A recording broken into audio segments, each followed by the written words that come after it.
Welcome to Mental Health Momentum, a Silicon Slopes podcast.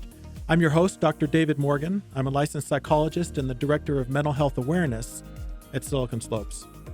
Here at Silicon Slopes, we recognize the impact of mental health issues on workers, leaders, and businesses as a whole. On this podcast, we'll facilitate discussions about mental health with the goal to increase understanding and find solutions to achieve greater stability and resilience. I'd like to introduce my guest on the podcast today. She is originally born in Russia, the USSR, Lithuanian, and so I'm going to pronounce her name the best as I can. I practiced before. I appreciate it. Dr. Vilija Biciunaite. Dr. Biciunaite has a master's in business administration in addition to an international doctor of philosophy and management psychology. She is a leading corporate, sports, and team-based therapist with a strong foothold on 2 continents. Dr. Biciunaite has traversed the globe to create accurate, demonstrable, and measurable impact on over thousands of individuals that she has served in a more than 20-year career. Her recent project, WorkThera, is a cutting-edge corporate therapy startup in the United States dedicated to taking her proven concepts in Europe to deliver results at scale in large and diverse organizations. Dr. Biciunaite lives in Lehi, Utah, and enjoys nature, skiing, and travel, having visited 32 countries, speaking 3 languages, with more on the way. She wanted me to mention that English is her 3rd language. I think she speaks fantastic English, but so if we have anything to say in Russian or Lithuanian, you'll have us covered as well. Is that right? Yes, thank you. I appreciate the introduction. I just, wanted for people to be aware that if there's something I say and they're like, oh, what does she mean? I just want you to give me a little bit of grace. Well, I can guarantee you that most of the listeners probably just speak 1 language. So you already speak 2 more languages than they do. So, well, tell the listeners a little bit about yourself, just a little bit of background and what brings you here. I appreciate the introduction. I think you've said so much about me. Yes, I'm a leading corporate therapist here at WorkThera in Salt Lake City. You're right about my, birthplace. I was born in the USSR, which is a place that doesn't exist anymore, which already makes me a little bit of a unicorn here. We've been through a lot, and I personally been through an independence war, 4 different currencies. I've lived in 3 different countries, and I've delivered corporate therapy sessions and trainings in over 10 countries in Eurasia, Middle East, and even Africa. What got me on this management psychology train was, so my first job was actually at an amusement park that my dad co-owned. And I was the darts girl, which was a great place to learn all about the people, how they behave when they win, when they lose, when they want to, impress others maybe. And it really fascinated me. So later on, I continued to research these mental patterns and emotional expressions that people kind of exhibit. But this time, I wanted to know what that looks like in workplace environments. And so I raised the big question in my PhD thesis, the question of love. So when I say, for instance, I love my boyfriend, and when I say I love my work, do I really mean the same thing? Right.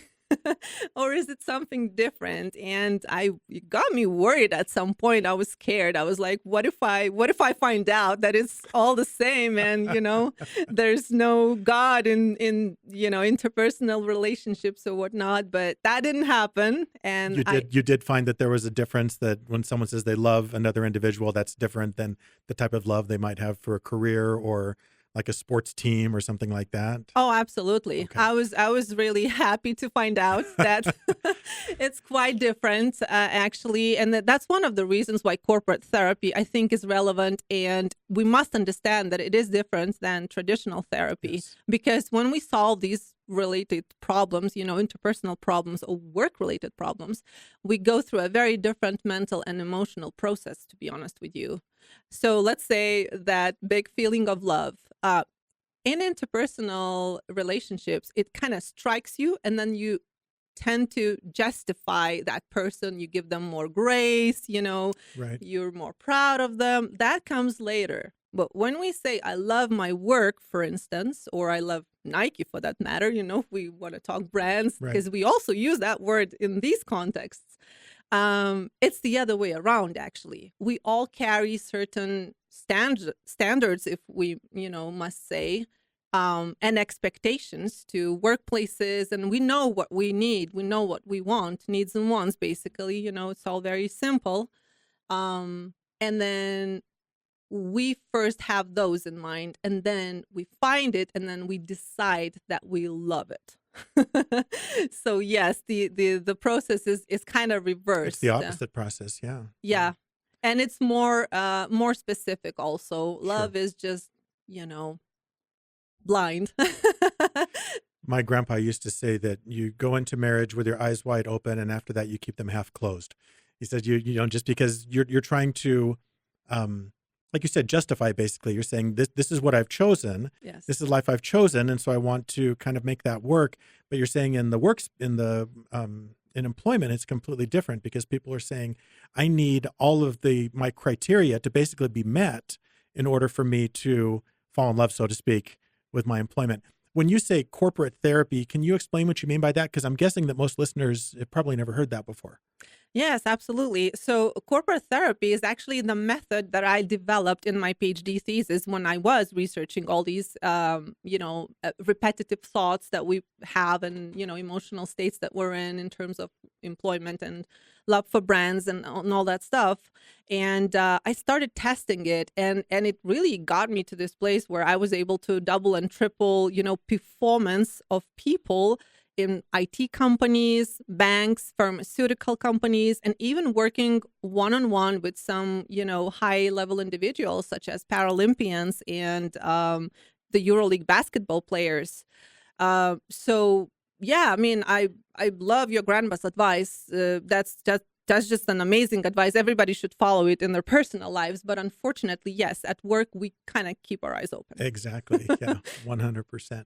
What are some of the misconceptions about mental health that you find when you get into businesses and start dissecting that? What are some things that people misunderstand? So I think we can talk like in terms of employees and in terms of employers, but Okay. let's talk about people first. So I think people, especially in this toxic positivity environment where an employer is supposed to provide everything for you, and you're supposed to be feeling good all the time at work. And I'm just here to say that it's not realistic. It's really unsustainable.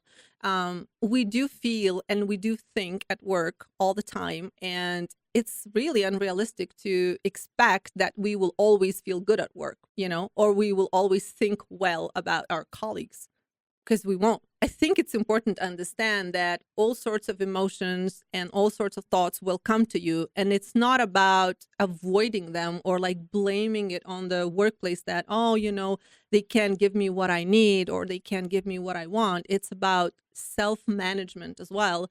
And corporate therapy is exactly that.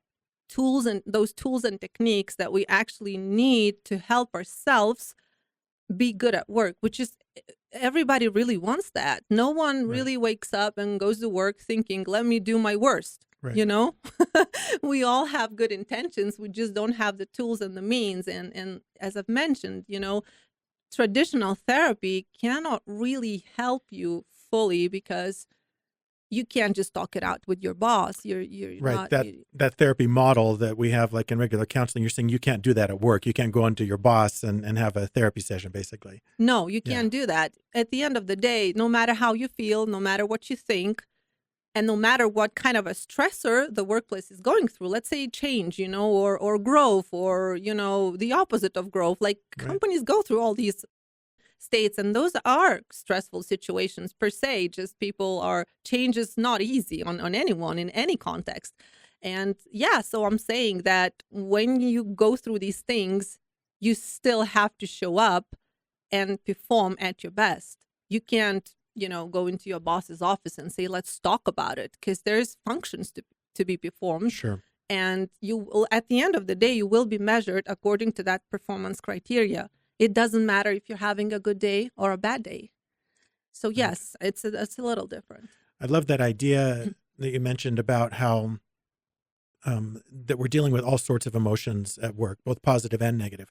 And it seems like part of an attempted solution in the past on the part of employers was to say, let's just make this place so dang positive that no one's going to possibly have any negative things, right? We'll give them everything. We'll have masseurs here on site, and we'll have basketball courts and free snacks all the time, and just kind of bombarding it with so much goodness that it would be impossible for anyone to have any negative feelings. But like you've said, and it's absolutely true, of course we're going to have negative feelings. Even in the greatest of circumstances, we're going to have bad days.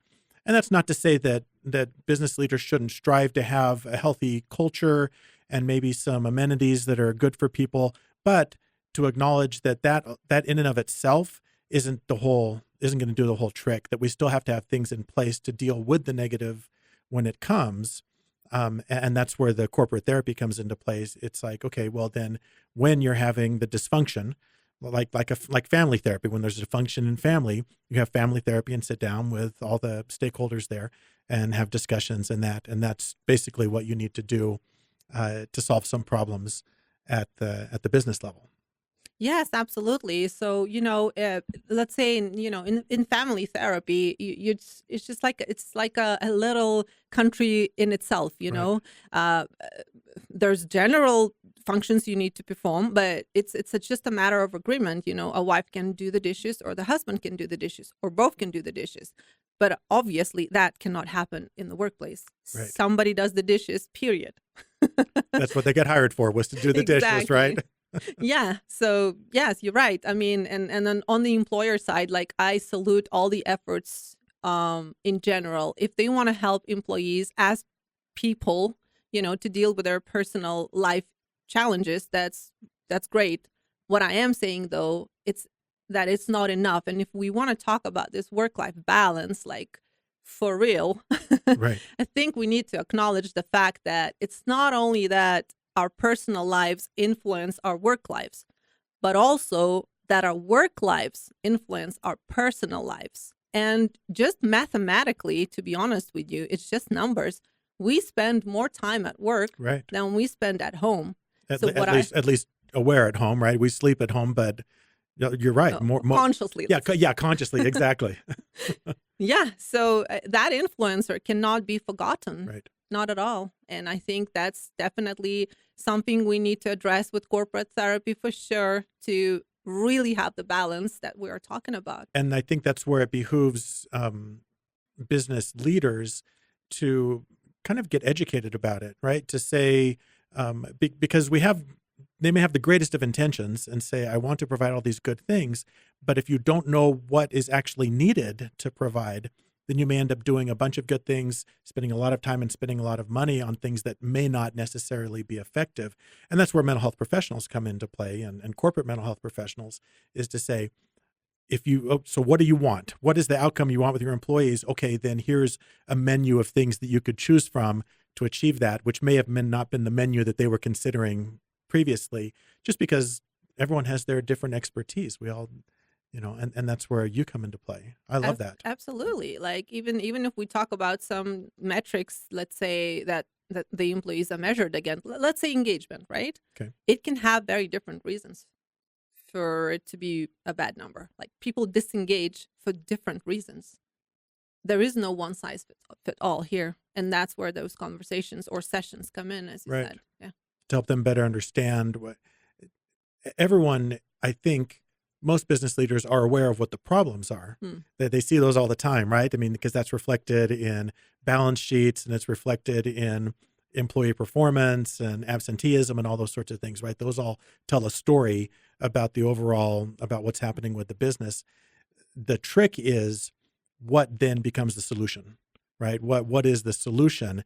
And I was just thinking, it's almost like physical health, right? Like, we can describe our physical symptoms to a physician. We can go in and say, my stomach hurts, or my arm hurts, or something like that. But we don't also dictate the solutions. If we did that, then we just stay home, right? My stomach hurts. I'm pretty sure it's stomach cancer. Therefore, I'll start a course of chemotherapy and radiation to deal with this.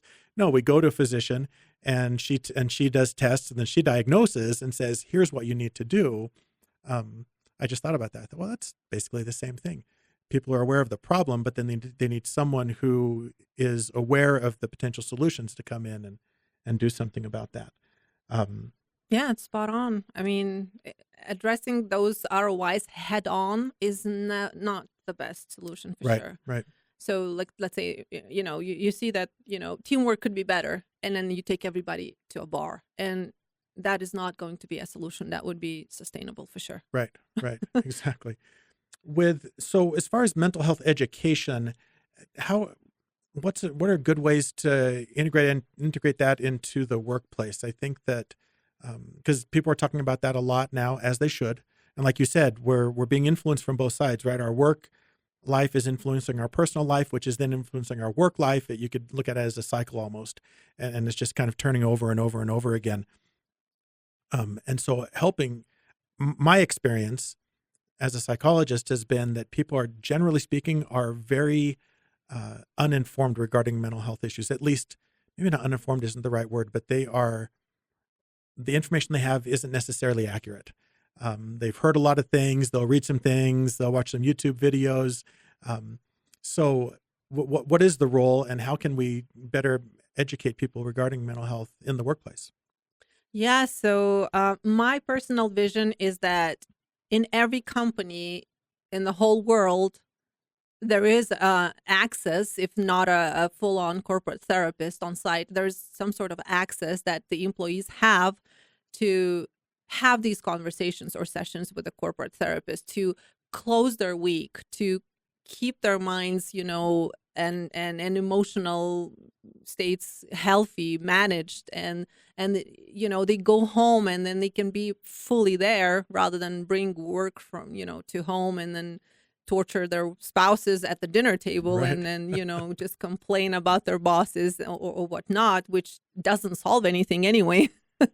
And yes, to that note, we're actually now putting together human resource corporate therapy training, so that human resource managers can actually go back to their workplaces and start applying these methods to help keep a healthy workplace, to help employees resolve conflict, to help them grow and understand themselves better, just to manage all these emotional overloads better, to help them understand their mental patterns and all these good things. Just have a happy work life for sure.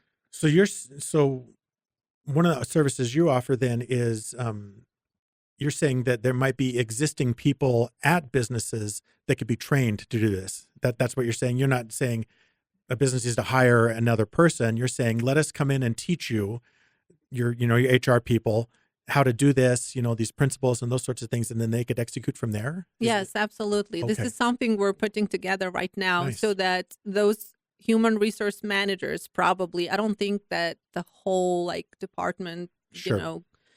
should really engage in these things, but there should be somebody who all the employees knew, that they are equipped with this knowledge and skills to help themselves to deal with stressors at work. Right. I don't know if you saw there was a television show on, which became one of my favorites. It was on Apple TV. It was called Severance.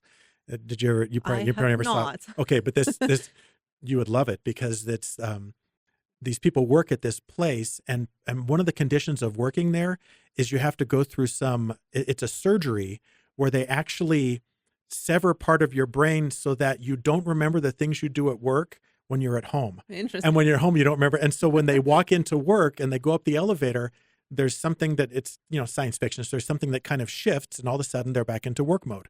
And then when they go home, they walk out to the parking lot, and all of a sudden they're back into home mode, and they don't recognize the people that they knew at work. It's like they're living these two separate lives.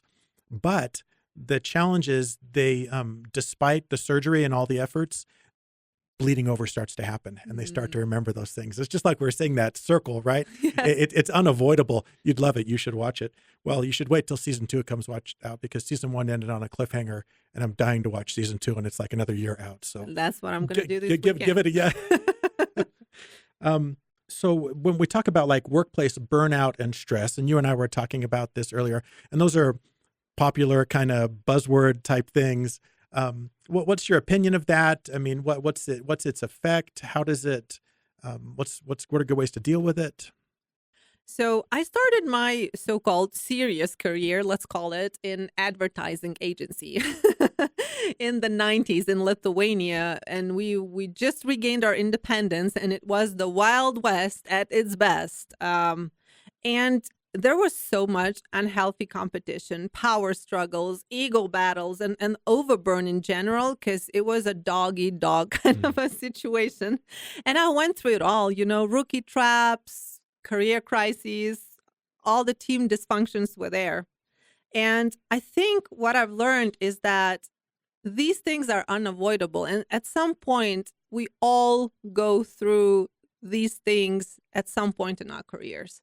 Okay, maybe I experienced like the worst of it. But honestly, I think it's important to learn to have these constructive dialogues is in the beginning with corporate therapists, but eventually with ourselves, so that we can help ourselves be better at work, which is what we want anyway. It's like I said, no one really wakes up and goes to work with this thought, let me fail. No, like all we need is those tools and techniques that we can then apply and help ourselves and have a happy, happy work life.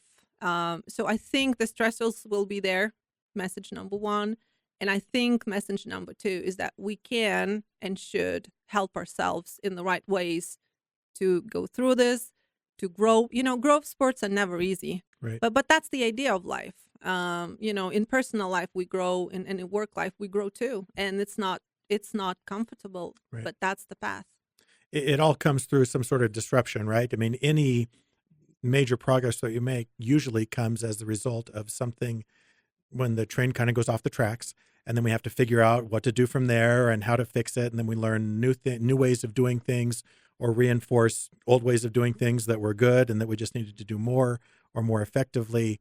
And I love that idea of accepting the fact that we're going to have bad days. I remember talking to my daughter a while back, and she was heading into a situation that I knew was going to be stressful. It was going to be she was going to be there for a long time, and I knew it was going to be stressful for her. And so I said, when you have your first really bad day, I want you to say, not, why is this happening? I want you to say, well, I can't believe it took this long, because it's going to happen. We're going to hit the wall and have these terrible times. And if we have this thought that, oh, that shouldn't be happening to me, if I'm just a really good employee, and if I meditate and do all these things and have good work-life balance, that I'm never going to have a bad work day, you're wrong, right? I mean, it's always going to happen. You may have fewer than other people, but you're going to have it at some point. And so just that idea that it's going to happen, I think kind of takes the sting out of it. Then we go, oh, this is just one of those bad days. And here's the tools that I've learned through either my personal therapy or my corporate therapy, or talking to my friends or whoever it is, that I can employ at this time to get through. Yes. I think it's all about this expectation management for sure. You understand that this is part of the journey, you accept, and then from there, you just equip yourself with the right tools and means to move faster, get out of the bad day faster, solve problems more constructively, have these dialogues with the self constructively, and just, continue down that path. And the more we do that, the better we get at it. For sure. Just like anything, right? Just like Skill. tying our shoes or snow skiing or whatever it is, right? The more you do it, the better you get at it. Yeah. And also it just kind of helps you get tougher, if I may Right. say. Like Yeah. you don't take it all that serious anymore. First ones are definitely more Exactly. painful. That's exactly right. So if someone was, if there's a business leader listening and they're going, oh my gosh, that's exactly what I need for my business, what's the best way for them to reach out to you? Yeah, so I'll try to say my name again. You can find me on LinkedIn, definitely. My name is Dr. Vilija Biciunaite, but also you can just go on the website, WorkThera.com. That's WorkThera. Like therapy without the P at the end. Yes. Okay. WorkThera.com. And we also, I personally run a newsletter on LinkedIn about management psychology. And I've heard that it's a great help for managers to understand what their employees go through, because we talk about all these signs of team dysfunction and what to do about it, or like mid-career crisis signs and then how to get yourself out of that mode. So it's a nice self-help newsletter for sure. That is awesome, and I think that's very valuable. I'd like to thank, I'm going to call you Dr. Vilija, so I don't butcher your last name again. Just a wonderful time speaking with you. Thank you for your expertise and sharing your time with us and the people that will listen as well. And we thank everyone else for listening today. We want to keep the mental health conversation going and find ways to improve. Change starts with each one of us, so never underestimate your potential. And we invite you to tune in frequently for engaging guests, beneficial discussions, and more solutions to help you increase your mental health momentum. Thanks for having me.